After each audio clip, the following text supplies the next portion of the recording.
Autoline Daily is brought to you by Bridgestone, your journey, our passion, and by Dow Automotive Systems, improving durability and increasing design flexibility with Betamate structural adhesives at dowbetamate.com. Welcome to the first Autoline Daily for the month of September in 2013, and here's what's going on in the global automotive industry. General Motors just promoted Michael Dunne to president of GM Indonesia. Autoline viewers will recognize Dunne as a prior guest on our television show, Autoline This Week. The last time he was on, it was all about his book, American Wheels, Chinese Roads. In fact, earlier this summer, we were trying to get Michael back on the show, but he politely declined, saying that something big was brewing. Well, now we know what that something big was all about. Dunne will report to Stefan Jacobi, formerly of Volkswagen and Volvo, who now heads up GM's consolidated international operations. Up until a year ago, India was one of the hottest car markets in the world, but that's not the case anymore.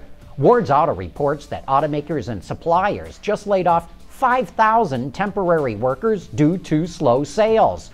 Production capacity utilization has slumped to only 63%, but some automakers fear that could drop to 50%. Remember, once a factory drops below 80% capacity utilization, it typically starts to lose money. But the layoffs are not expected to save much money. A full-time employee in India earns about $450 a month, while temp workers are paid about 1/10 of that. We have another tease of a concept that will make its debut in Frankfurt, and this time it's from Jaguar. Called the CX-17, it showcases the company's new advanced modular aluminum architecture, and it even says that the concept illustrates the diversity of vehicles that could be produced using this architecture. Even though they're only releasing a silhouette, this concept is clearly a crossover vehicle.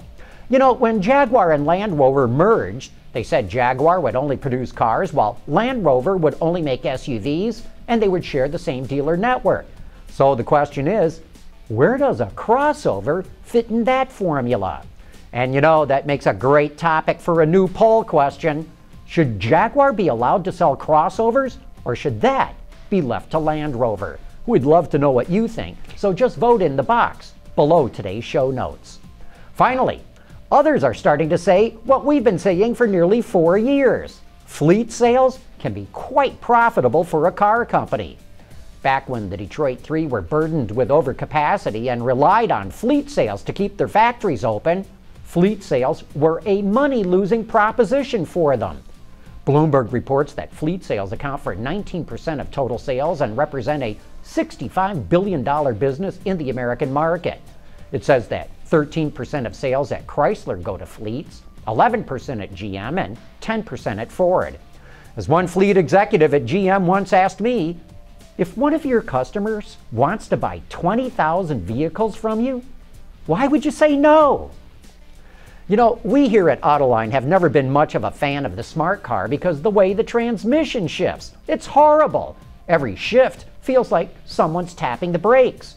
But now there's an electric version of the Smart, and we'll have more about that right after this.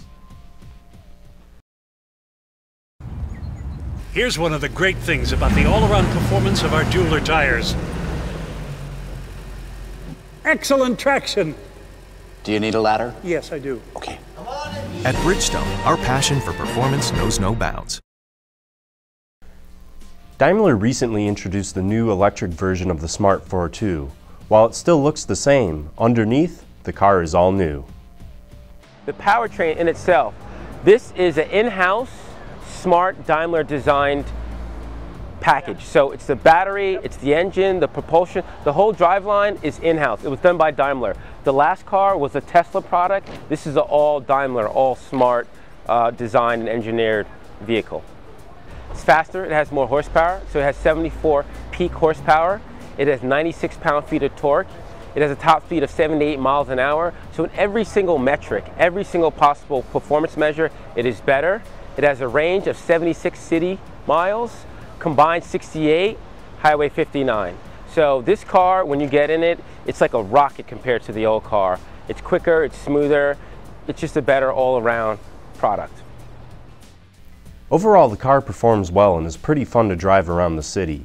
And with its instant torque, it can really get up and go. In fact, I prefer driving this version over the gasoline model. But there are a few downsides.